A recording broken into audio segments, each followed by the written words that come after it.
Check, check. Hello, hello. Hello, everyone out there on the Twitch lands. Thanks.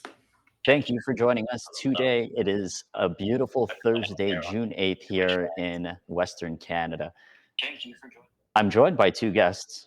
I've got, I guess, from the perspective of viewers, Mark on my left, and I've got Chris on my right. They are in charge of GameCon Canada happening this June on the 23rd, the 24th, and the 25th in Calgary, Alberta. How are you guys doing? Good, Ronnie. Thanks for having us, man. This is yeah, it's awesome, man. We've been working hard, and we took some time out here today to come and join you on this amazing podcast. Absolutely. Stream. Pod stream. Podstream.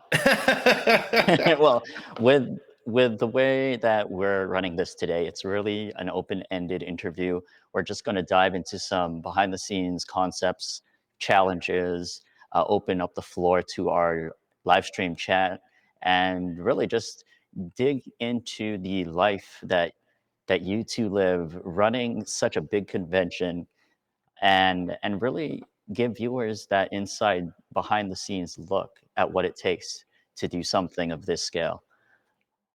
So yeah, I really want to start off by just thanking you guys for making the time. With my experience here at Memory Express and the computer industry, and I guess gaming, esports, we don't see too many events focused on this space. But what we do see is other expos that would fit esports in as a category, or gaming in general. In Edmonton, there's Animathon. In Calgary, there's Calgary Expo, where there's some elements of gaming. And then in Vancouver, there is the gaming stadium that really pushes this industry, and organizations like Vancouver Street Battle that host smaller local events, but nothing that we have really seen that we can call a home to tabletop gaming, card games, casual gamers, as well as the competitive esports land. So I just wanted to thank you guys for taking the initiative. Like, we really don't see enough of this in Western Canada. So kudos to you guys. I mean, for the people viewing, for the kids at home, I can answer your first question. It's quite simple to run an event of this size.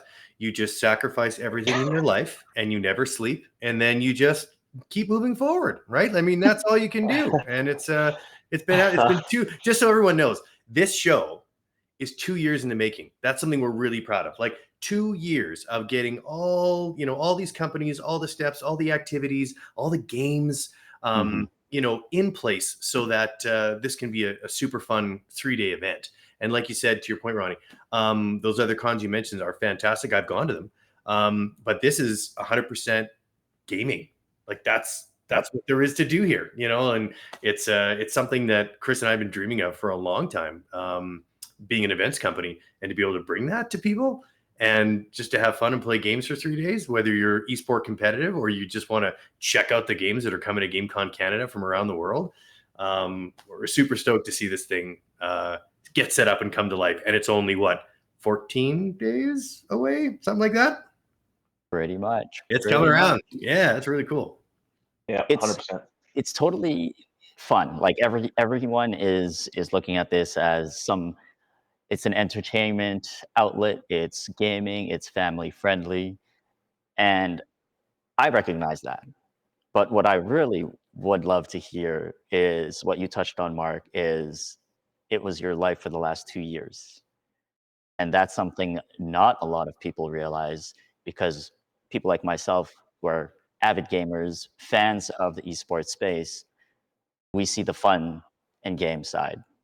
So I want to start off asking Chris and Mark, both of you, if you can both join in on this question. Um, where did you all start from? Now, GameCon Canada is 2 years in the making, but let's take it even further back. We'll do the Where is this expertise coming from on your end? CEO Chris, I'm going to let you take that one.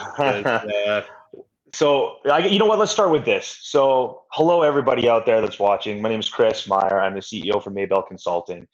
And, and Mark is the VP for Maybell Consulting. Maybell Consulting, you guys, is the company that's putting on GameCon.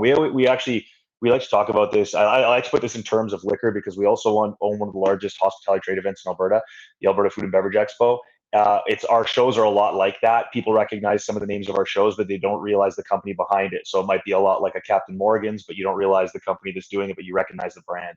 So for us, we've been doing events now for, well over a decade. And we're doing everything from large scale concerts to expos to events to trade shows, like you name it, we get into it. We've had opportunities to work with quite a few celebrities doing concerts and music. So for us, and Ronnie, I'm really, really excited that you're asking us these questions, and we're going to get into it this way. I didn't realize because everyone kind of assumes that with these events, and this is a shout out to all event promoters out there, it is so much harder than people think. It is not just putting together a few Facebook ads, inviting a few vendors together, clicking our heels, and poof, there's people there. And we have a really great track record of selling out all but one of our shows in the last 10 years, which has been an amazing accomplishment for us. And you know what, GameCon Canada, I don't know if we're going to get to sell out, but we've also never tackled an event that is 250,000 square feet where we're renting the entire BMO Center in a major city. And but getting into these events, it involves so much more than what people think. There's politics involved, there's sponsorship, and sponsorship is something that we should probably talk about today, because that is also something that our company gets hired out by quite a few other companies to handle. A lot of people, I think probably most people listening right now are probably thinking sponsorships, and I think everyone out there is used to the whole bronze, silver, gold, and that's what you see. We tackle it in a very different way. So there's so much to it. It's really an art and a science. I'm not even really sure where to start, to be honest with you. But yeah, it's something that takes, it's a full-time job. We have a full management team.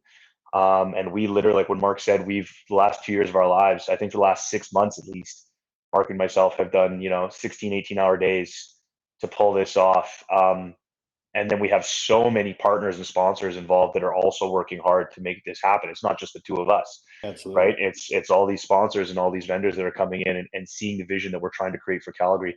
So yeah, I mean, I think I went off on a tangent there. I'm not sure if I fully. No, that's a great summary though. Like I wanted to explore a little bit more of the history behind GameCon Canada. Okay. Because when we first spoke back in March, I was also uncertain of where this whole organization had come from. With such a small industry here in Canada, it's very easy to know which party is from which city.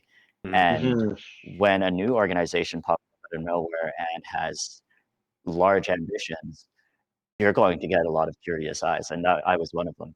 So Yes. Maybell Consulting, I did not know there was that marketing background that you guys have as an events management company, and I ended up attending one of your food and beverage expos, and it was a great experience out in Red Deer. That was a Thank good you. one. That was a good one that you showed up to. I think we had like 7,000 people at that. Yeah, it was good.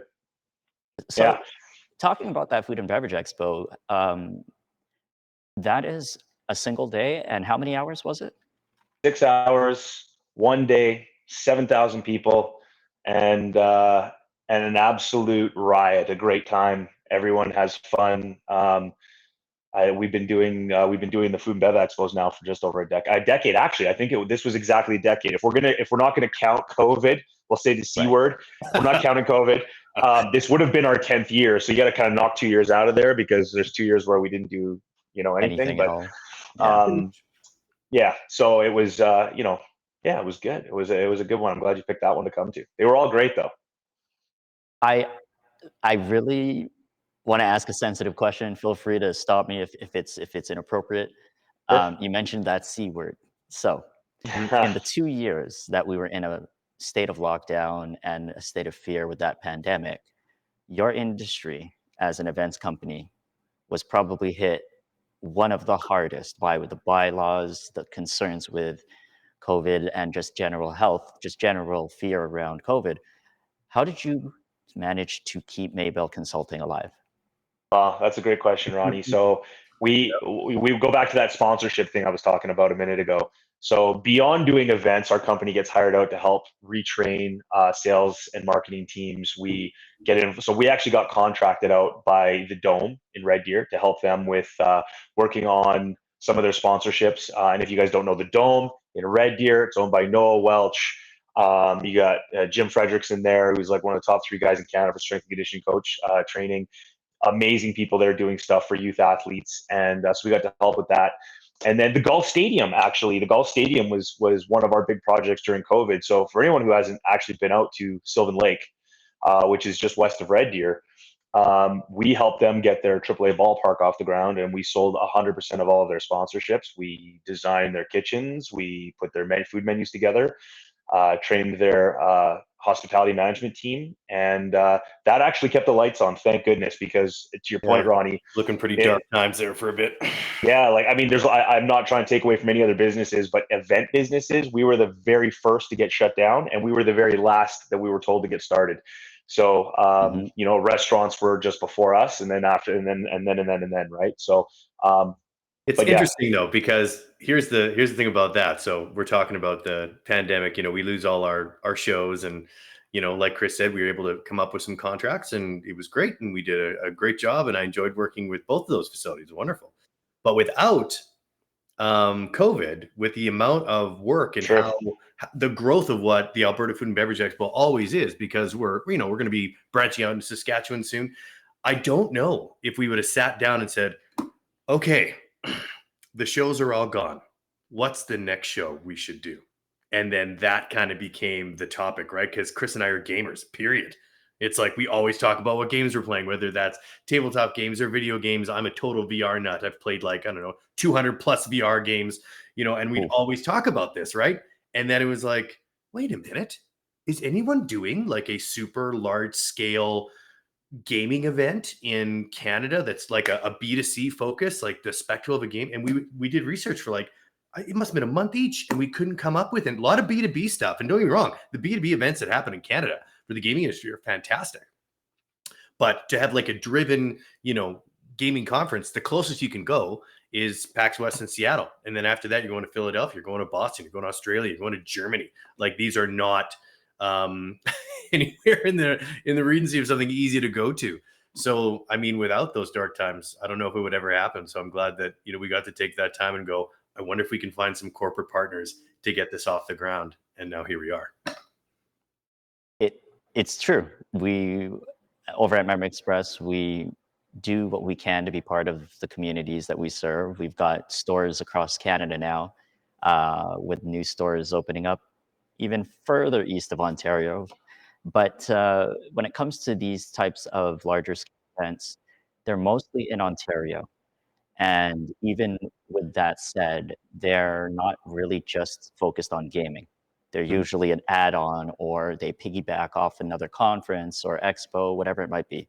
So I was really excited when I found out about GameCon Canada back in March, and seeing the vendor list grow, the sponsor list, the list of celebrities grow. I'm just so glad that you guys chose to do this in Western Canada, specifically Calgary.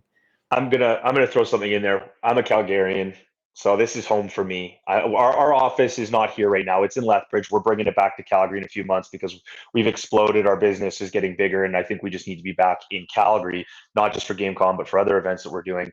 But Calgary's home for me, and Calgary's home for Mark too. I mean, he used to live here, and we're both Albertans, and all our family lives in Calgary. Like, our friends, I went to school here. Like, all my friends are here.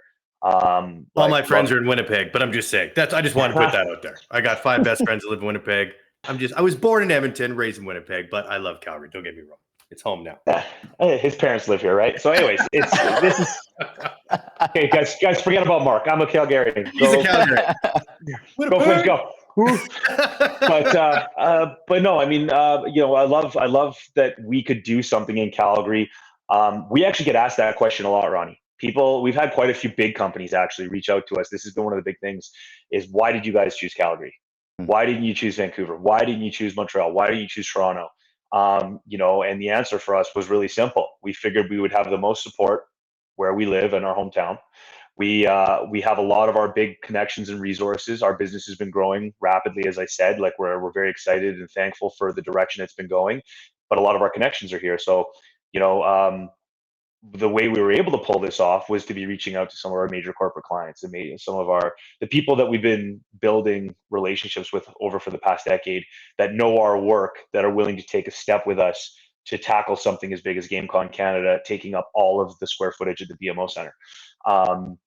You know, it's not something you see every day. So we needed that support. We needed that backup because, you know, as good as Mark and myself like to think we are, we know we need the help of these partners, right? And it wouldn't have happened if we went to Toronto. We would have been out there knocking on doors, cold calling, and no one would have known who we were.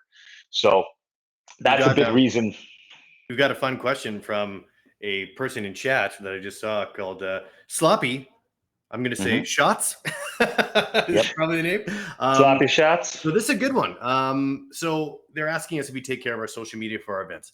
Good call. So usually, we'll put this out there. Usually for our events, we do have people that work with us that we do allocate them to take over social media for something of this size and how constant you have to be with the content. We have our entire team focusing on logistics, sponsorship fulfillment, mega stage advertising. Like there's so much stuff to this show, so there's no way we could do it. So for when we get to a size of scale that is just beyond our team, you have to delegate, or else you're just gonna lose it. So we actually are working with a company called K4 Media that is handling our social media, and they've been absolutely fantastic because every time I look, there is something being posted on Instagram, Facebook, TikTok, Reddit. And the thing is, we have these meetings every Wednesday about what the plan is, and then they just roll it out, and it's been a wonderful relationship. So Sloppy Shots had a follow-up to his question there. He or she, they're an up-and-coming social media strategist. So I'm hearing they're looking for a career in this field. From your experience with was it K4 Media? That's who you work with.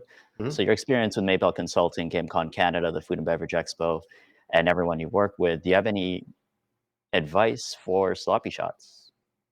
Oh, geez, that's a great question. Content creation, honestly, if I'm going to put my 2 cents in, I mean, obviously there's algorithms and stuff that are beyond me that I don't get. But one thing that Chris and I struggled when we were interviewing, when we were looking for our company to take over, were people that could make attractive content and stuff that we don't have to worry about, because you get someone that's creating something and it goes up and then you're like, oh, what was that? I mean, like the font is horrible. You can't read it. Pixely, there's so many things. So if you have a background in graphic design or any kind of video editing, that is a huge step up if you're going to be any kind of independent, because that way you're covering all the bases. There's a lot of companies out there that we talk to and we've worked with, and we've done our own as well, where they're like, no, you guys create the content, we'll just put it up and tag the right people. And it's like, to be perfectly honest, that's the easy part. Like, I can do that.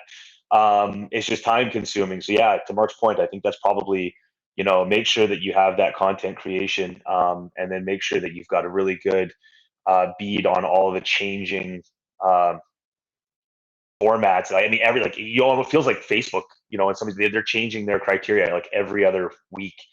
So I mean, it's like staying on top of that, and the algorithm stuff and the stuff that starts to go way over my head is definitely the stuff that I want to hear as a CEO when I'm talking to somebody. The stuff I don't understand, and that you have a clear understanding of it. That would probably be the best. Yeah, the best thing. I think you nailed it, Mark. Yeah, for sure, man. Yeah, I think with Memory Express as well, we have our own challenges with social media. You touched on it, Chris. There's so many platforms out there, Facebook being one of them. You could go into Instagram, YouTube, Twitch, TikTok, on and on and on. Twitter. Every platform, Twitter. Every platform is going to have its own set of terms of use, guidelines, algorithms. It's overwhelming. Like, there's so many areas that you can expertise in. So, Sloppy, I'm going to flip your question a little bit. The challenges we face at Memory Express. So here's a clue for you. We know that every platform has benefits, but for us as a retailer focused on computer parts, certain platforms appeal to different Mm, audiences, different age groups. So, obvious ones here is you could compare Facebook to TikTok. You're going to see two very different Yeah. audiences on each platform.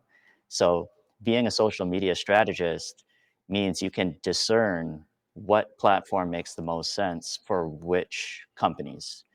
And yeah, if you're planning to be a social media strategist, you could work with one company, like what I do. I work with Memory Express exclusively. And then if you were to contract your services out to multiple companies, then you're going to be managing a lot of different content and executing multiple strategies on multiple platforms. The assumption there is you're not working alone. So I yeah. don't You work need to. alone. I wouldn't be able to do all this by myself. And just like GameCon Canada guys over Yeah. here, they don't do it alone. But No, no. don't forget the human element, because it's actually Chris, our CEO, that taught me this one. Because everything I do, and sometimes it's over the top, is like I make it polished, I make it cool, I make it. I've been doing Adobe now, everything like in Adobe for like 12 years. I'm just starting to get in After Effects, but like Premiere, Audition, Illustrator, like it's my life. And the funny thing is that you can, I want everything to look crisp and sharp, but at the same time, don't forget to throw in the human element every once in a while, because people want to see people. For sure. For you know, sure. I mean, I don't want to talk about social media for too long, but I'll tell you this. Our Instagram is a lot hotter than our Facebook page. And there's a lot to do with age demographics. There's a lot to do. There's a lot of, like, that's to Ronnie's point. You have to know the audience. Like, if you're getting contracted out by a company and all of a sudden tomorrow you're selling blue jeans, it's going to be a heck of a lot different than selling computer parts. And you need to know your audience and where they are located, because you can't just stick to like social. Like we've talked to companies where they're like, all we do is Instagram and Facebook. Well, that's great. Like it only works if what we're doing is for Instagram and Facebook, but some of our stuff is for TikTok. You know what I mean? Like some of it has to be. One of the things I recognize with Facebook is the younger audience on Facebook. It's our age demographic, like 40, 35 to 45 and up is Facebook, and whereas Instagram has a lot of that younger demographic still. So yeah, that's Ronnie, one I of know those this things. website that you just pulled up. I know this one. Oh, well. This is a fun Well, one. our viewers are not aware of what you're looking at, but we're gonna switch over to that. We really are. And hey, why don't we do that right now? Let's switch gears over and take a visit to the GameCon Canada website here. So what I'm looking at here is the homepage for those viewers who are completely new to what we're talking about. We've got Mark and Chris here representing GameCon Canada, Western Canada's largest gaming convention focused on tabletop games, card games, casual gamers, and esports. So social media stuff. We're going to switch over to the website. Oh, sorry, before we switch over to the website, you guys were talking about creating content. We're creating content right now. Like this interview is its own form of content. It doesn't always have to be the perfect photo or graphic or a really well edited video like what Linus Tech Tips does or MKBHD does. It can also be something more live, just like what this stream is. So I'll end it at that. Sloppy, thanks for tuning in. We're going to keep going until about I've got about 40 minutes here until we're going to wrap up. So I'm going to get back into gear here on the GameCon Canada website. So my Well, next question yeah. for Mark and Chris is the story behind your main sponsor here. So we've got Ooh, TELUS. Tell us about TELUS. absolutely. So, I mean, how this all came about, or like the partnership? Is that what you're thinking? Yeah, so one of the big things that caught my attention is the title sponsorship. And with that came a lot of credibility and a lot of curiosity. So how did TELUS come about and what is their contribution and involvement with GameCon Canada? Well, TELUS is, as you said, they're our title sponsor. They picked us up for 3 years. And I think, it was one of the employees that's no longer there that we made a connection with. Absolutely. But we reached out with her. Her name was Kagan, and she was fantastic to work with. And we reached out to her, and she saw what we were doing, and she had some invested interest in bringing esports up And that's actually how the conversation got started. It was around the esports side of things, but TELUS has also got a deeper play into the gaming sector, or wants to have a deeper play into it, I think. And they saw what we were doing. They saw the pitch decks. They started doing some research into who we were, similar to you. We have another massive partner, Rogers Media, and I think they did some digging around and saw that we have been working with Rogers Media for quite some years. They basically, broke our business plan down and kind of said, hey, like, we can't really see any faults with this. And you guys are right. This is something that the industry needs. We need it for economic growth and development here in Alberta. The education standpoint, the universities and colleges are all behind it and looking to grow this within Alberta as well. And this just kind of, I think, checked all the boxes for them. And a big thing too is that we're involved with charity. So when they found out that we were doing a play with Child's Play Charity, because we're trying to outfit 140 child welfare facilities in Alberta with gaming consoles, equipment, MSI laptops, and things like that, they were kind of like, this makes sense for us to be a part of. And then they came to us and said, what would it take? How do we get involved with you guys? And what would your ask be? So of course there was a small cash contribution we needed, because for a lot of people out there, I don't know if I'm going to say this out loud. Maybe I should. Maybe I won't. I don't know. Put it this way. Put it this way, guys. To post the show we're putting on is costing well over $1 million. So just to put it in perspective, I'm not going to pin exactly the amount, but it's way over $1 million. And so sponsorship dollars is extremely important to us. But one of the things that we've succeeded with at all our shows is looking at the show from the vendor's perspective. And one of the things that we know for a fact at the other gaming conferences that rival the size of the one we're trying to attempt here is the costs. Like you go to a PAX West, for example, and I think they're seeing $5,000 for internet somewhere in there. It's crazy. Like it gets really, really expensive, and I'm definitely not going to touch on the whole E3 subject. But if you're asking my opinion, that's one of the reasons, is that the cost gets so high for these companies. They start to go, is it worth coming here? Is it worth it? We can still sell our games. We can still be multi-million-dollar companies with or without these events. And we're trying to tackle this in a way that brings in some of those big companies. And when we talked to TELUS about how we wanted to allocate some of these resources, and that it was about building economic development within Alberta, it was about supporting these indie devs, and it was and supporting these schools and making it about education and charity. They were like, yes, yes, yes, yes, yes. How do we do this? We're in 2 feet. They literally went from dipping a toe in to jumping in 2 feet. So we're we're very thankful that they're with us, because they're one of the big things that kind of helped get this ball rolling. So TELUS helped get the ball rolling, as you said. Yep. And I'm going to scroll down here a little bit, because there were a few things back in March that caught my attention, and it's going to be the Warhammer messaging here. Okay, so for those of you who are just joining in, we've got Mark and Chris talking about GameCon Canada. They are the duo behind this convention. And Warhammer Laser Tag, specifically Warhammer 40K, tabletop game run by a retailer that many people may have seen in Chinook Center or other malls across Canada, Games Workshop. How did they get involved? How did you guys pull this off? There's a lot to unpack there. Mark, I'll let you tackle this one, buddy. Yeah, sure, man. Well, it's actually one of my favorite stories for Warhammer, because Warhammer took quite a bit of back and forth, as you would assume, right? Because Warhammer is not just coming with a small setup. Warhammer has never come to Canada. The global events team has never come to Canada, and they are bringing 9,000 square feet of Warhammer. Like, it's pretty intense. Like, when you walk in, you're going to see a 12-foot Space Marine greeting you at the door. Then they've got an entire Forge World store. They got a 2,500 square foot paint and take, which is a wonderful experience, because if you've never painted a miniature, they're going to give you a miniature for free, have their industry experts teach you how to paint it. You have to take it home. And then, of course, a 40K laser tag arena where all the armor and guns are modeled after 40K. It's super amazing. So that's what they're bringing. But in order to get them to bring that, we had to do several meetings on Zoom with their events team. And it's one of my favorite stories, because as we got through the different levels of people we needed to talk to, we got to the main person.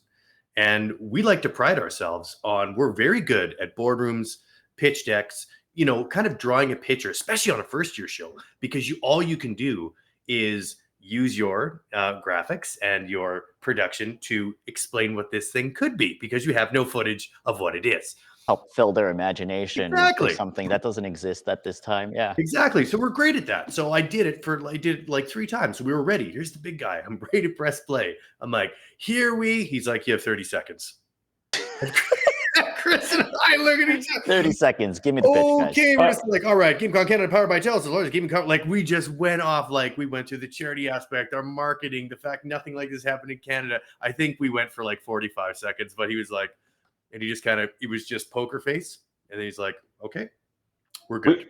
We'd already been talking with the guy under him, his manager, like, and he was in love with what we were doing. But yeah, that was a curveball when you're sitting there talking to one of the largest gaming companies in the world that has never come to Canada, and you have to explain why they should come. And we've had to do this with a few companies. Like, why is Canada worth it? Why are the Canadian fans worth it? Is the economy big enough here to justify them coming down with $300,000 worth of stuff to blow people's minds like they do in the United States?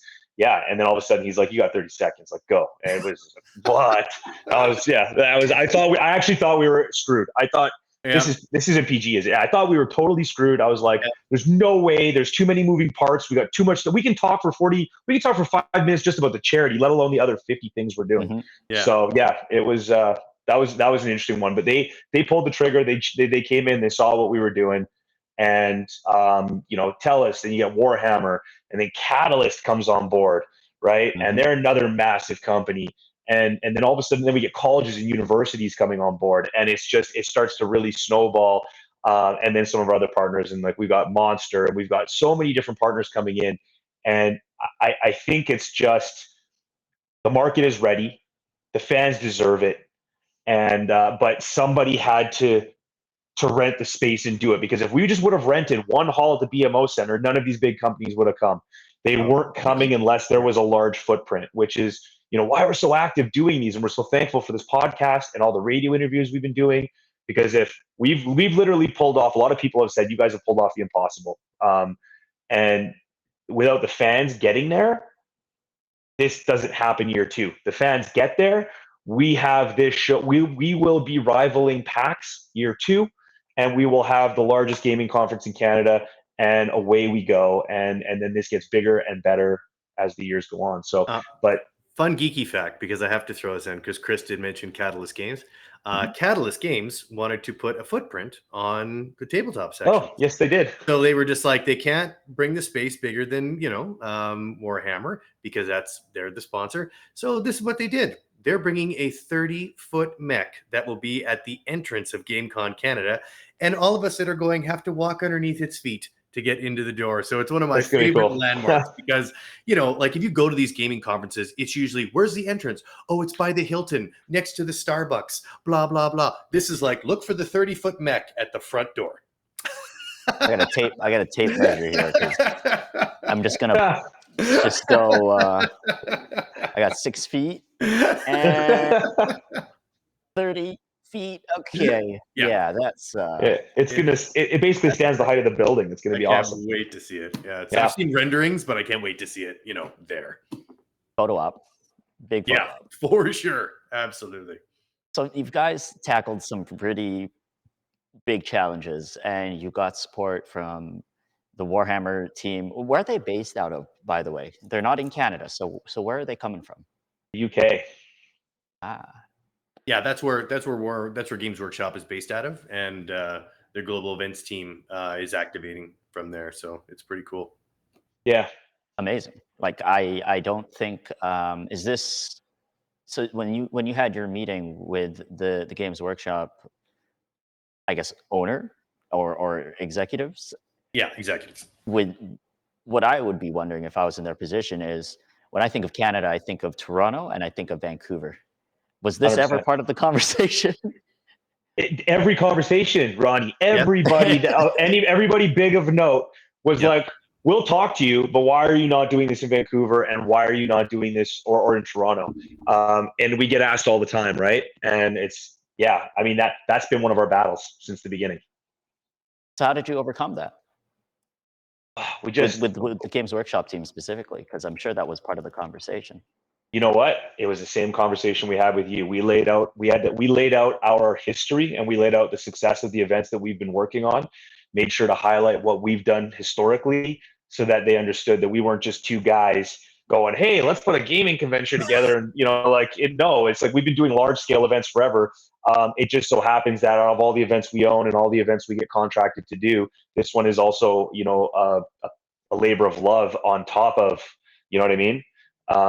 I know we have so many, like, we can't talk about them. We have so many events that are coming up that we're already doing. And it's like, don't get me wrong, I'm excited for them, but there's something to be said about the passion behind what this conference is, right? Yeah. Like, this is something that we live and breathe every day. So I mean, it's a different lingo, right? Like when you're selling sponsorships for a third party company under a contract, yeah, you're putting on your best face, you're gonna do your job.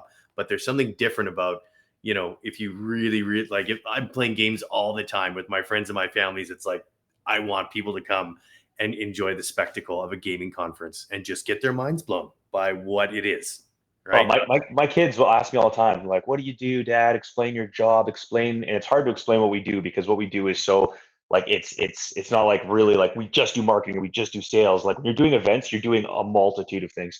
But Yeah. I'm playing Fortnite every night with my son.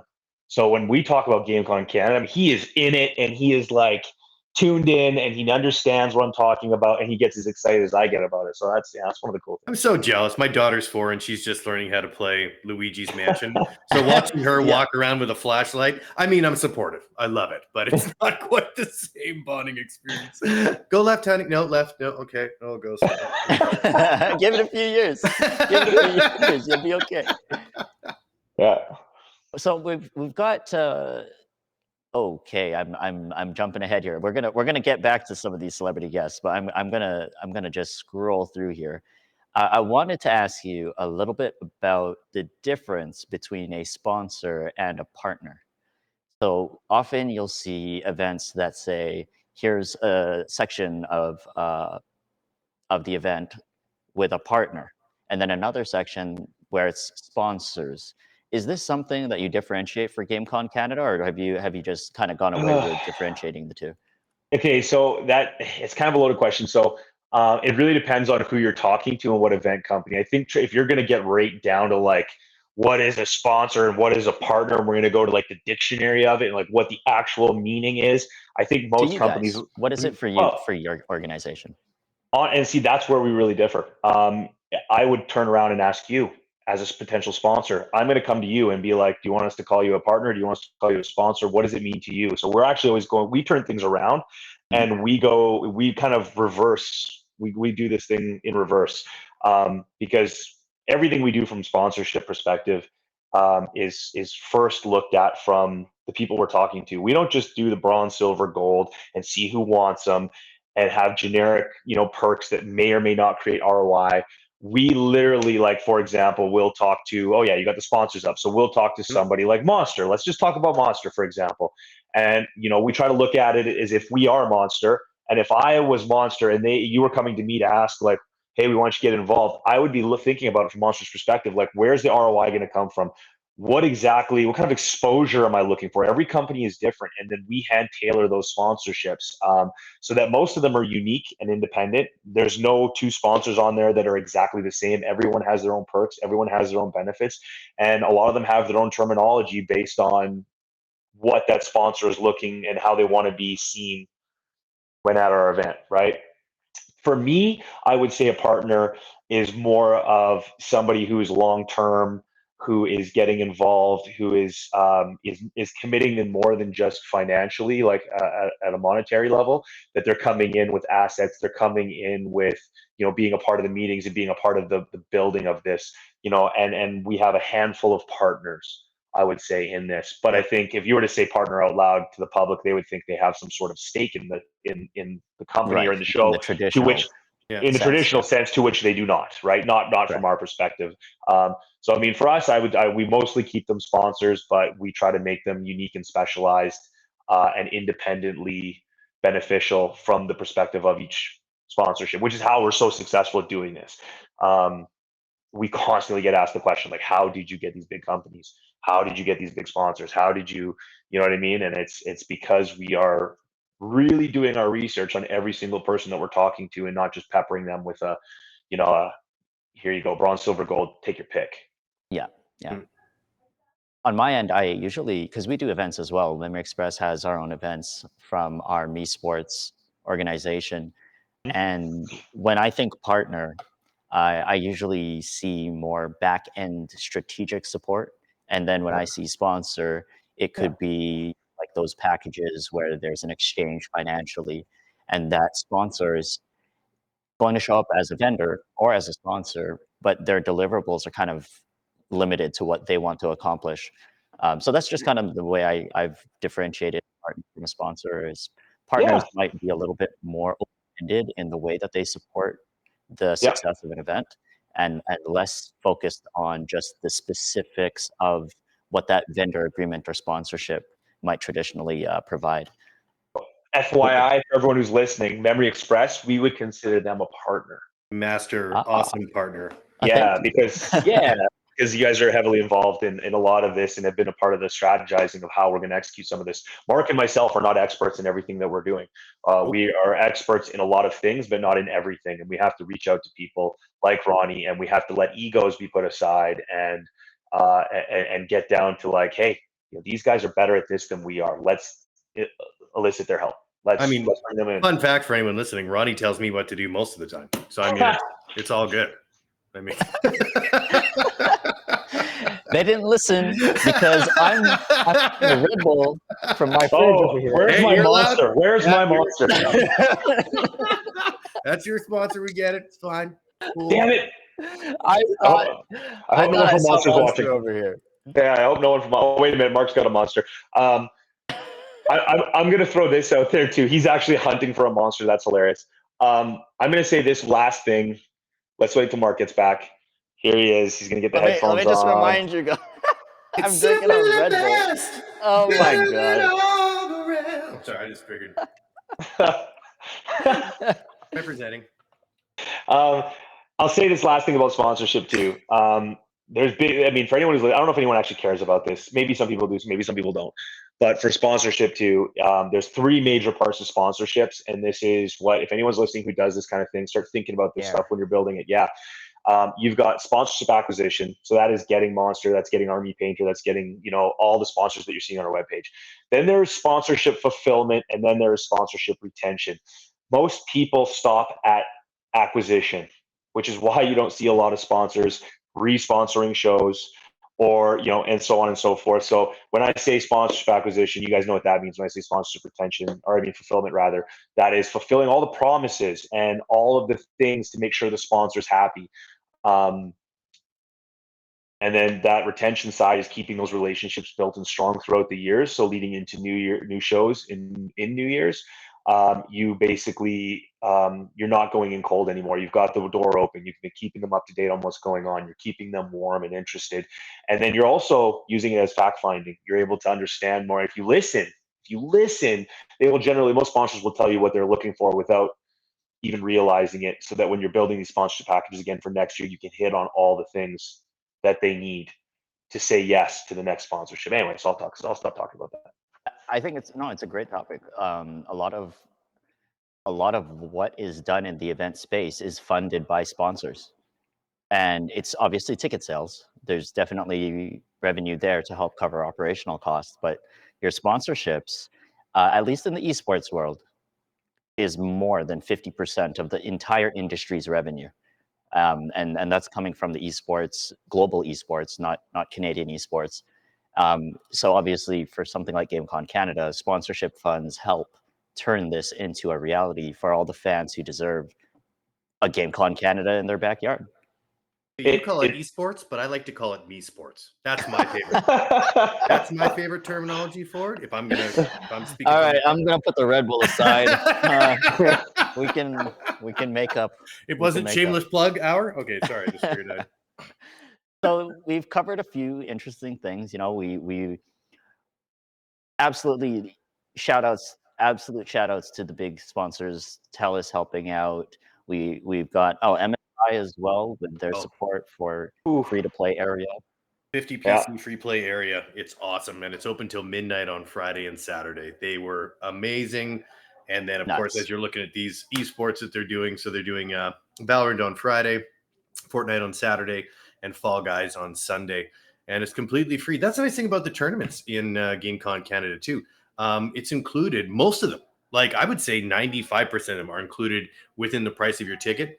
There are other ones that like do cost because there's certain pricing allocated, but 95% of these, you show up at the door, you walk up, you can either schedule it in your schedule after you purchase your ticket, and you just register in person, and you're going to be in, like, we've got quite a few esports. We've got TGS doing Smash Brothers, Street Fighter 6, like I said, Valorant, Fortnite, and Fall Guys. And it's just super fun. And then, of course, we'll segue to this after, but we also have a pretty fun Mario Raceway that's going to be happening. Chinook Center sponsoring it. And it's literally Mario Kart 8 for 3 days straight. And you're going to get to win gift certificates to Chinook Center on the way back. And it's every 22 minutes, 10 new players get to race against each other. Absolutely fantastic. And then what Ronnie's scrolling over here, that's just the esports side. You're going to tabletop stuff. We've got Creature Caster is doing one for their brand new game. If you actually scroll up so Warhammer Narrative, we can start there. That's awesome, but that's already sold out. So that is for, hardcore Warhammer players. They're bringing their armies. There's a point system that launched, and within 9 days, it sold out completely. But yes, we got Bolt Action coming from Warlord Games. Time Vault is holding that. That's a World War II tabletop tournament, which is super cool. And then if you scroll up one more, there's Creature Caster that's doing their brand new one, which is just above this. And there it is. So Eternal Champions. So this is their brand new game that they're doing. And the cool thing is, too, each participant, you're going to get a model. So not only is it a free tournament, you come and jam out, and they're going to give you a model afterwards. Thanks for participating. See you later. There's a lot of really fun stuff that's happening for tournament-wise. But I know where Chris is going. And he's looking at me. I'm not even looking at him in the camera, but I know he's looking at me. And tournament play is a big thing. Don't get me wrong. But tournaments is a very small part of what is the main message of GameCon Canada, which is hundreds of free games and board games. You don't have to compete. You don't have to, have to be a tournament. You just want to show up and play games for free for, like 12 hours a day. That's what this is, right? That's the heart of it. Mark knows me too well. I was literally going to interrupt and be like, Well, MSI is very, very established in this community, and they're showing up with a lot of free games that are available for all the guests. And also near the mega stage, the Meat Sports community space is completely open and free as well. So that'll be available, featuring Street Fighter 6 as a more casual setup. I believe there will be some tournaments there, but also just casual play. Trax VR will be setting up in that same booth along with Norquest Esports. It's all free to play stuff. And we'll also be setting up more Valorant setups, also powered by MSI. Is it too soon to jump into the map just to quickly show people? Oh, I don't think it's too soon. I think we should do it. Yeah, let's do it. Here's the floor plan. Guys, this is the BMO Center. Bingo! There it is. 250,000 square feet, guys. There's a lot of companies coming, demoing a lot of games. And if you're into tournaments and being competitive, it's there. If you're into esports, it's there. And the two halls on the right, Hall B and C, those are actually going to be open till midnight for the hardcore PC and board gamers that want to play with their friends all night long, up until midnight. We got some cool stuff happening over there. The panel stage, where you're going to see some awesome celebrity activations, as well as on the mega stage.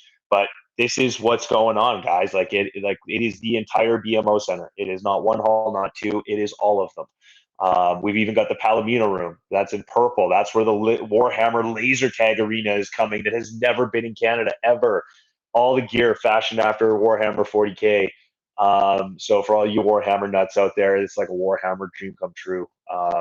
For this thing. So what is this? Stop judging my mech, okay? They only gave me circles and squares to work with. That's the best I could do to make a representation of what it is. That is supposed to be the Catalyst mech's leg, the big 37-foot mech you got to walk under. Yeah. Oh, beautiful!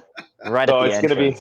It's gonna be crazy. Actually, Mark, talk about the little cool, fun chill out area to the right underneath Hall C there. Yeah, so we have one outdoor activation, and that is Society of the Tilt and Lance. So it's also the official chill out zone for GameCon Canada, Beautiful. because these events get like, you're getting packed, you're getting jammed in with people, and it's nice to kind of have a place to get out from all the action for a bit. And so what these guys do, they're fantastic. All those little trees there, they make like a little elven forest set, and they're bringing Ah, actual horses, and they're what? cosplay horses. So they're dressed up like the Zelda horse, or a What? fully armored night horse, or an orc horse, and you go and take pictures, you chill out with the animals, and yeah, it's just a nice area to just kind of get away, get outside, and then go back into the. Real quickly, guys, I'm just going to throw this out there as well, because we haven't talked about cosplay at all. We are putting on Canada's largest competition for cosplay, largest cash prize, 10,000 in cash, 5,000 in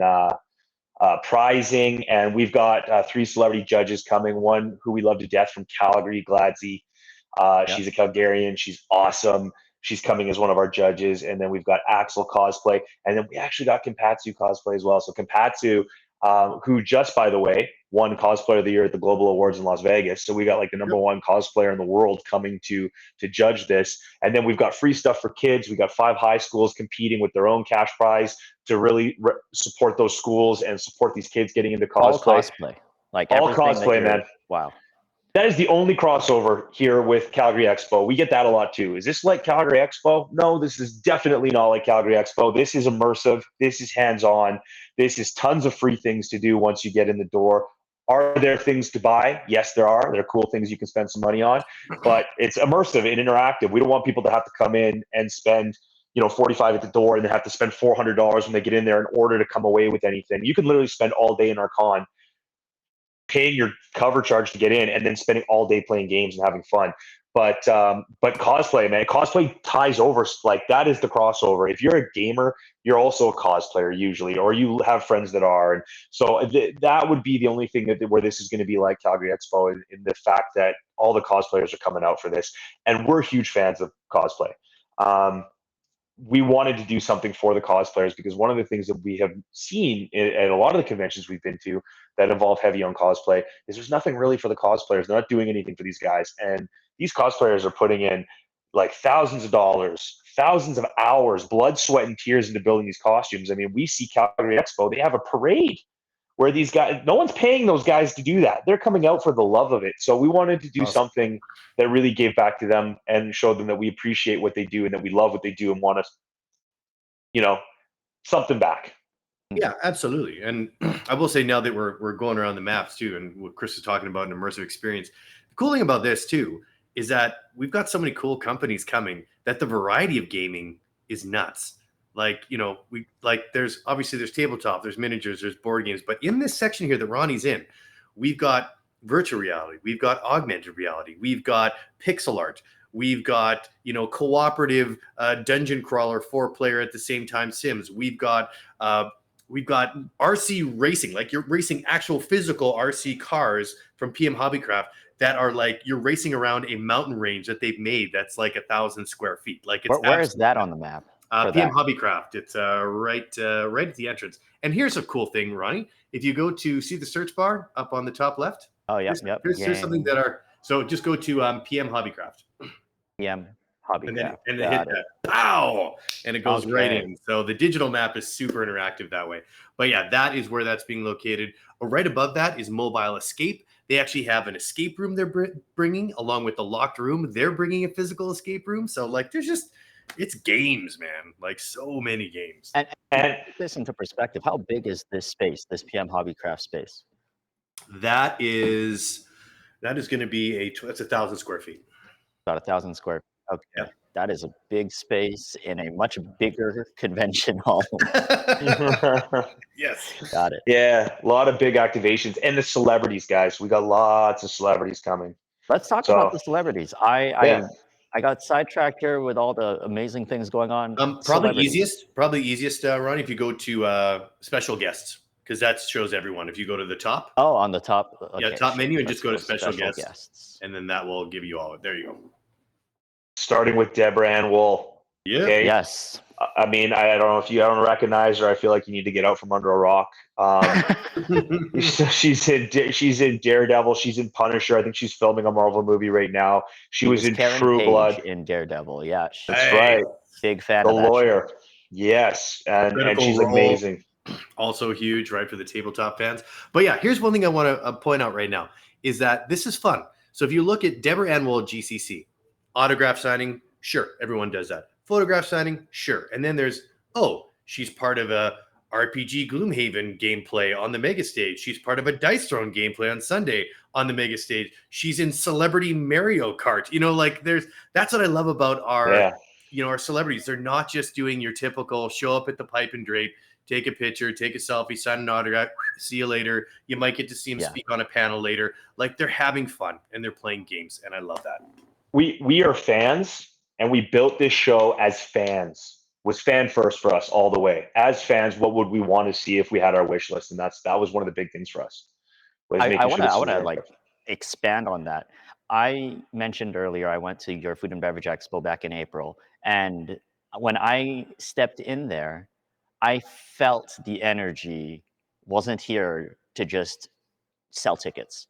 Like I got in there and I felt like I was at a party and everyone was invited. Like I could see some wedding parties. Like some people were there doing their stags, doing with all their bridesmaids, and I was just amazed. And I'm from Vancouver originally. I moved to Calgary, and then I moved to Edmonton, and I'm all over the place, just going where I need to be for work. And I ended up in Red Deer, not expecting an event that is clearly organized by fans of the food and beverage culture. And now here we are doing the same thing with you two, Chris and Mark, but with the gaming convention space. I love seeing this RPG Gloomhaven gameplay. You're getting Deborah Ann Wool and celebrities to interact and to engage directly with this audience, like the Celebrity Mario Kart. Whose idea was that? Chris's. Amazing. Like really shows how much thoughtful effort and energy goes into this. And that's just Deborah Ann Wool. Who else do we have coming out here? Let's see. Okay, next on the list. Oded Fair. So Oded Fair. Okay, I'm a huge Mummy fan. Yes. Resident Evil. Don't get me started. I've played them all. I think I was the first fan, or at least I like to think so. But yeah, so he's played in The Mummy. He was with Brendan Fraser, obviously, and then Resident Evil, Star Trek. He was Poseidon in Destiny 2. So he's in video games. He's in it all. This guy is, as far as I'm concerned, this guy's a god. I mean, he and so far, all of them, we've lucked out. I'll tell everybody, we've worked with quite a few celebrities in the past, 15, 20 years. Every single celebrity we're talking about today is so humble and so great and so nice. There's no diva. There's no attitude. There's no bouginess. They want to mingle with the crowd. They want to get involved, which we're so excited about. And so now same thing with Oded, right? So he's going to be doing some autograph signings, but he's also going to be doing like a Warhammer paint and take where he's going to get involved with the crowd. Him and the crowd are going to help him decide what that Warhammer figurine is going to look like that's being painted by a Games Workshop pro painter and the host of To Play on Tabletop. And so he's literally going to be standing there mingling with fans like, guys, what color should I be painting the capes? What should I be doing here? And like, it's his first time. I think it's his first miniature is my understanding. Nice. Yeah. And I'm pretty sure he's going to do Celebrity Mario Kart. All the other celebrities are. He's the last on my list, but he was in Star Trek. And he was in Star Trek. Sorry. Oh yeah, sorry. Mark's a Star Trek nut. I was just like, yeah, he did. He's an admiral. So now I love him even more than I did before. And it's Trek, not track. So Star Trek. Yeah. For the longest time, I was saying Star Trek. You know about Star Trek? I'm like, no, I'm going to watch Star Trek. That's what I'm going to do. Anyways, next on the list. Next on the list. They are really humble, like you were saying. I saw some of the media that they did promoting GameCon Canada, and like he was on a boat, just kind of rowing the boat. Yeah, that was a great video. yeah. Claire Kramer. Claire Kramer. This is the host of our expo, you guys. So Claire Kramer, she's also owns K4 Media, who's helping us with our social media. She is an absolute gem. We've gone out for dinner with her. We've spent some time with her. So she was in Buffy the Vampire Slayer. She was in Skulls. She's been in a whole bunch of movies. And she does a lot of the major hosting for all the cons in the United States. Like, when I think at the bottom, if you're going through the photos, it's like she's literally done the Walking Dead cast, like all the major celebrities. She's been, Chris Hemsworth, like all the big celebrities. This is what she does. So she is absolutely amazing. She's going to be the host. So she's going to be hosting the cosplay competition. She's going to be hosting all of the Q&As that happen, because all these celebrities are going to get on stage, do a Q&A with the crowd and talk about, certain subjects that her and the celebrity come up with. So just a ton of fun, and she's amazing, and she's been a guiding light for us. I'll say that. Yep. Guaranteed. Oh, sorry, I missed that. There you go. Star Trek. Continue. Thank you. Thank you. Oh, sorry. Bring it on. Star Trek. Bring She's it been in a on. whole bunch. Yeah, bring it on. That's Ronnie's favorite. Yep. But we'll move on. We'll get her to sign the poster. We remembered, Ronnie. It's okay. We remembered. I have a dance background. I appreciate the work. We got Luis Carrazzo here. Yeah, go for it, Mark. Absolutely. So, I mean, he's coming on, which has been absolutely fantastic. Also part of those 2 activations. So he's been in, NCIS, been in Last Ship. He did, an awesome comedy show in 2012. He's a really cool dude. Also a huge D&D fantasy guy, which is really great for what we're doing. And like, if you scroll down, these are the 2 activations. So Jason is our host, right? So he is the one that is hosting all of our RPG activations on the mega stage. So he's the one that's going to be hosting the first look at the Gloomhaven RPG. So for anyone that doesn't know Gloomhaven, it's probably one of the most successful Kickstarters that ever happened in the world for board games, only to be outshadowed by Frosthaven, which was its sequel. So we are getting the first look. So their Kickstarter launches on the 20th. They're playing it live on the mega stage. And that's everyone. That's Luis, Deborah, that's Nor Ibrahim. And then we also have Omega Jones. Omega Jones. I always call him by his tag. We got for some reason we got Deborah M. Wool again. Not sure why we have her twice. No, because she's also a special guest for Rumsmith, so that's why. Part of the Okay. Smith category, yeah. Yeah. So we've talked about her. So Nora Ibrahim. Okay, Nora Ibrahim. She's a rocket. She's going to be huge. Like, oh my, the stuff she has coming down the pipe that we can't talk about. Oh my goodness. Yeah, I can tell you this right now. She's filming Purple Worm Kill Kill Kill with Seth Green and a whole swath of actors everyone will recognize. And then she's going to be doing some other stuff. She's going to be she's an up and comer. I think there's a lot of people that do know who she is from the D&D side of things and Realm Smith and doing that kind of stuff and some of the stuff she has been in. But I think if you fast forward 4 months, 6 months, everyone's going to be like, holy shit, we saw her at GameCon Canada. Like, yeah. That's all I can say. Yeah, for sure. Beautiful. All right. We've also got Omega Jones. Yeah, so Omega Jones. Sorry, this phone is going off here. So Omega Jones is an amazing RPG actor, right? Like, he's been in Critical Role. He's done Champions of the Realm. He's done, like, if you're into any kind of RPG action, you know who Omega Jones is. He's also a fantastic singer. Because I met him personally. He's really awesome. So, I mean, he's obviously joining the cast. And then we also have, the last one is just another shot of Luis. But they're all Realm Smith guests that will be doing those activations on the main stage. So, really fun stuff. Yeah. Now, how many of them that you're aware of are first-timers to Calgary? I mean, I think we're guessing here, so hopefully nobody hold us to this. But I know, yeah, for show, I think for all of them, it's their first time here in Alberta. First time for all of them. Yeah. Wow. That's a big deal. Like, that means that their first taste of Calgary in most, assuming this is their first time as for a convention, it'll be GameCon.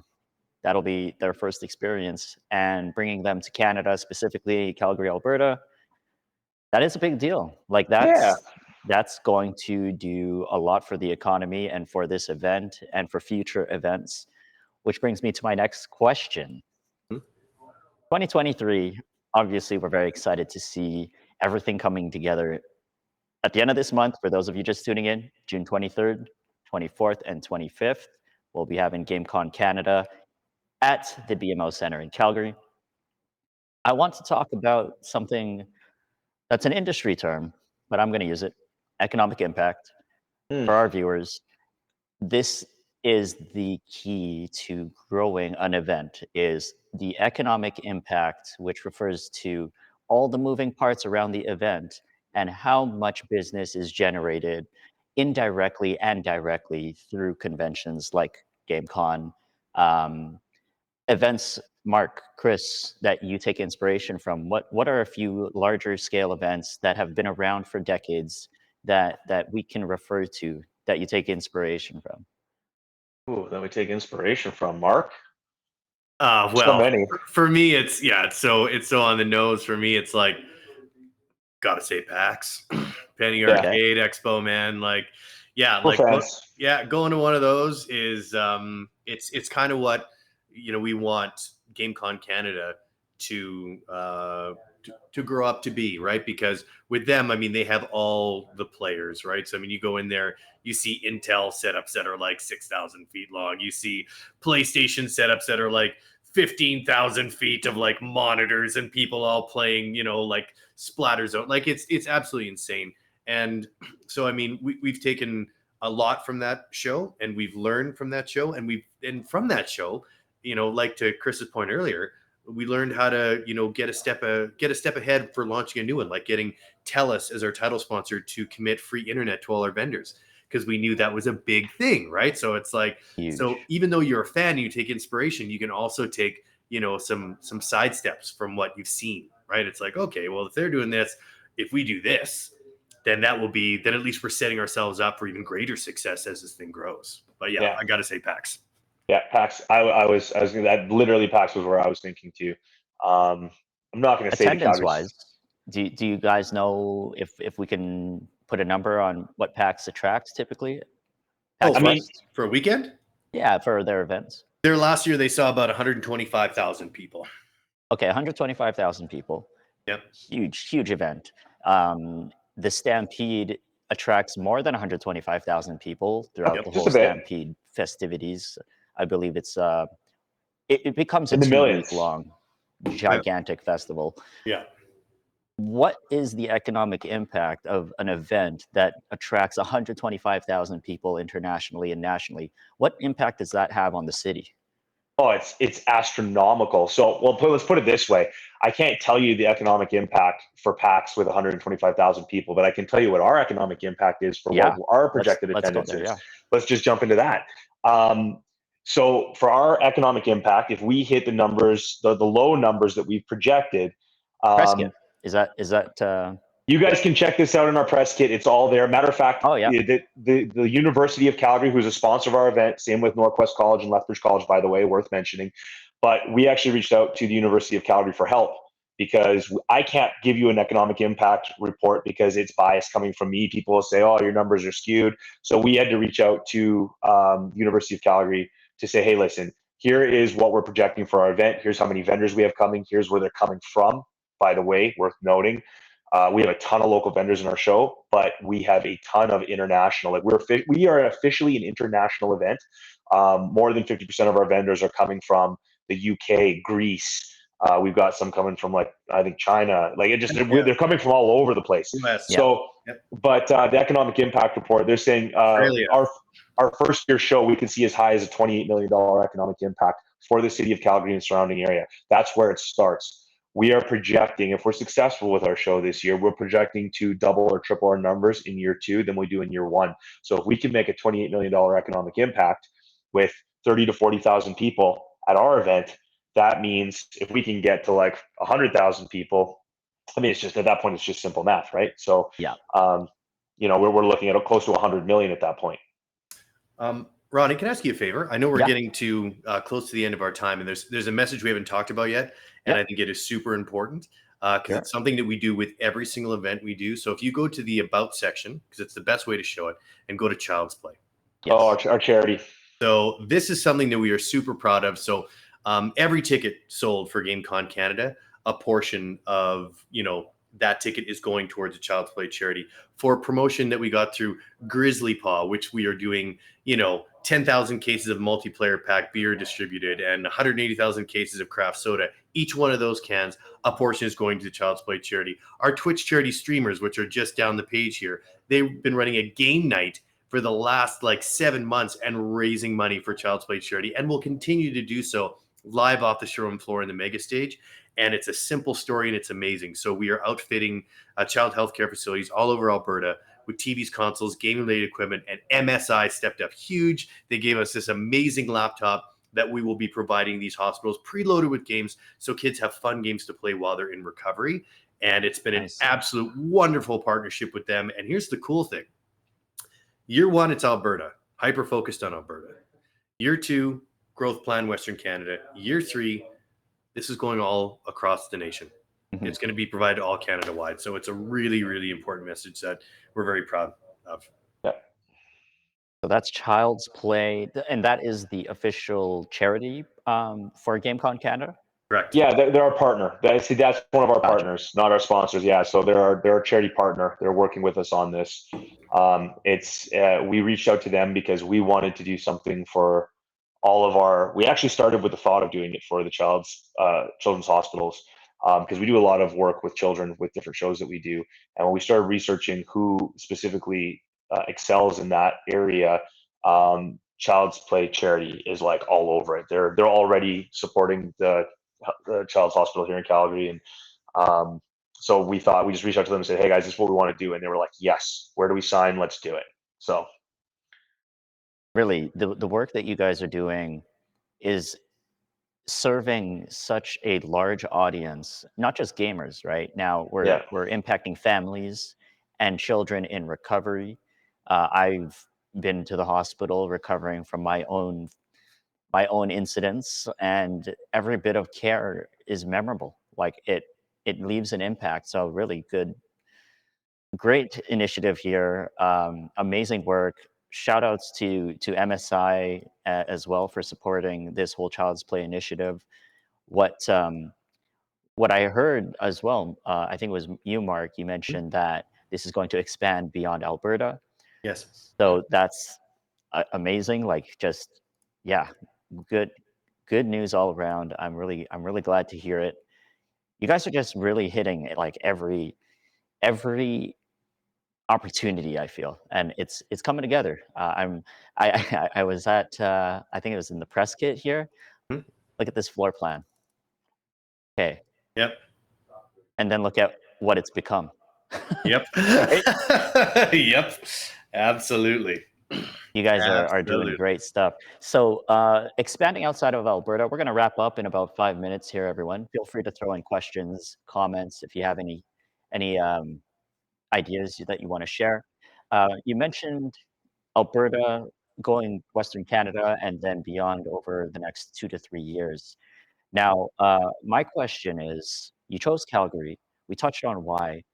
You guys are born and raised in Calgary with business, the Maybell Consulting business operating in Alberta primarily. What is the game plan after year 1? Can we talk about what's going to happen in 2024? You're bringing this up, eh? All right, perfect. Yeah, so I mean, the idea is to stay here in Calgary, right? So we have worked out a 3-year deal with the BMO Center. Are we stuck in Calgary? No, we're not. I mean, that's the simple answer. Calgarian, I want to stay here. I think it makes sense to stay here, but a lot of it comes down to where we're getting support as well, right? And how about these guys? You're talking Calgary, right? We got 5 minutes left. Thank God, there's only 5 minutes left. I love this stuff, right? We talk tourism, Calgary, Expo Edmonton, Vancouver, Western Canada overall. Those are your 3 major cities, right? Put it this way. We're getting a heck of a lot more love from every other city other than Calgary, unfortunately. A lot of people aren't really we're not getting a lot of support not from Calgarians and the businesses. That we're not talking that. Calgarians are effing amazing. I'm going to say effing amazing. The businesses are amazing. We're getting a ton of local support. From the city level itself, from the tourism level itself, we're not really getting a lot of support. And I think maybe it's because it's a first-year con and they want to see how we do. I'll tell you, there's a lot of politics involved that we're not used to at this level. I want to be careful what I say, but I can tell It you is the that reality of like people deserve to know what the truth of organizing a convention is. I feel that transparency is always appreciated. But absolutely. yeah, without really slandering anything, there's a way to tell the audience, I think, what's going on here. So there's some frustrations there, is what I'm hearing. Yeah, definitely. There's definitely some frustrations. I mean, we've had little to no support on that end, and like I said, it's the politics, and I don't really know because I haven't really. Mark and myself, we're independent business. We are not for profit, or we are for profit, not for profit. So we're just used to doing things ourselves. We're not used to getting involved with municipalities and governments and tourism associations where. But on an event of this scale, would be amazing if we had some support. We've never had it before. We don't necessarily need it now. It would be nice if we had it, but it is what it is, and hopefully we can do a job this year that makes everybody kind of turn around and say, "Oops, maybe we should have been involved with that. Maybe we should have given these guys a little bit more time and a little bit more help." But at the end of the day, it doesn't stop Mark and myself or our team or our sponsors. It's like head down. At the end of the day, independent business moves a heck of a lot faster than government Absolutely. or Yeah. anything with boards for that matter. So we're just doing our best, the best we can, and you know what? Let's leave it at this. We'll do another podcast, Ronnie, after the show, and we'll have a more in depth conversation on that, and we'll get into some serious nitty gritty um, of that, and we can talk about what it looked like when this show was done and what actually transpired. And I would be happy to have that conversation then. So with the next iterations, 2024, 2025, we've got TELUS as a title sponsor. That won't change. No, You'll absolutely see a lot of happy sponsors and partners coming back. yeah. What about the city? What city? What can we expect? Is it going to stay in Canada? Are you going to expand to the US? What is Oh, in store for us over the next couple of years? It'll stay in we Canada for the next for 3 years. I sure, can tell you for that sure. much. And it will go to the eastern side of Canada. That's I can guarantee you. Open But to we're that not as well. not taking away this one. No, Our plan is to do GameCon Canada West, which is here, and then GameCon Canada East, and Two then separate events. Is that what you're exactly. saying? You two got it. separate events. We're not I going to take see. away this. We're not going to take away the West. We're going to continue to have this one. The West deserves it. We need to have this con, I think. And we're going to take it east though. And with a successful event, we'll probably be on a plane 4 days after the event's done, and we'll be booking the eastern version of GameCon Canada. Love it. Love it. One step at a time, I see. Yes, baby steps, right? Well, I think we're at our kind of the end of our time here. Just want to let Um, everyone know that if you're interested, you can head over to a Memory Express store in Alberta, and I'm just gonna scroll through here. We'll talk about this, Ronnie. there you go. There it is. You've got some scratch and wins. Feel free to head over to any of our stores in Alberta. Memory Express has these scratch and wins available. No purchase necessary. Feel free to just show up and ask for a scratch and win. We have them available at our tills in 5 stores in Alberta, and you could win day passes. You could win a Nintendo Switch, PlayStation 5, Xbox Series S, as well as these celebrity meet and greets. Oh, okay, yeah. Ooh. So Mhm. there's something in every scratch and win ticket for you to take home. And for those of you who just want to say, I'm committed, I want to check it out, feel free to buy tickets directly on the homepage at gameconcanada.com. So that'll bring us to the end here. Wait, Mark, Ronnie, if, Chris, if we're yeah, right to the end, we have to have the proper closing screens. You should go to stage schedules okay, okay. because I wonder what that is. Is I that through want the buy That's in the tickets menu. here? That's just in the menu. Menu options right by GCC volunteers on the Okay, homepage. back to okay. the homepage. So we're gonna go here to Right by GCC volunteers. There's home. stage GCC. schedules. There you go. Okay. Oh, there it is. It's the Memory Express Mega Stage. Oh my goodness, look how big it is.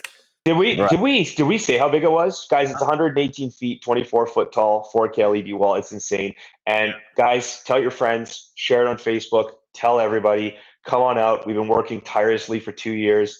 If the fans show up, the show will stay. The show will stick around, and then we can make this bigger and bigger every year. We need everybody's support, and we thank everyone who supported us so far. Ticket sales have been going great, and we're just really excited to see everybody. And thank you so much, Ronnie, for having us. I almost forgot that Memory Express was involved because I'm just a fan at this point. I just want to see GameCon every year.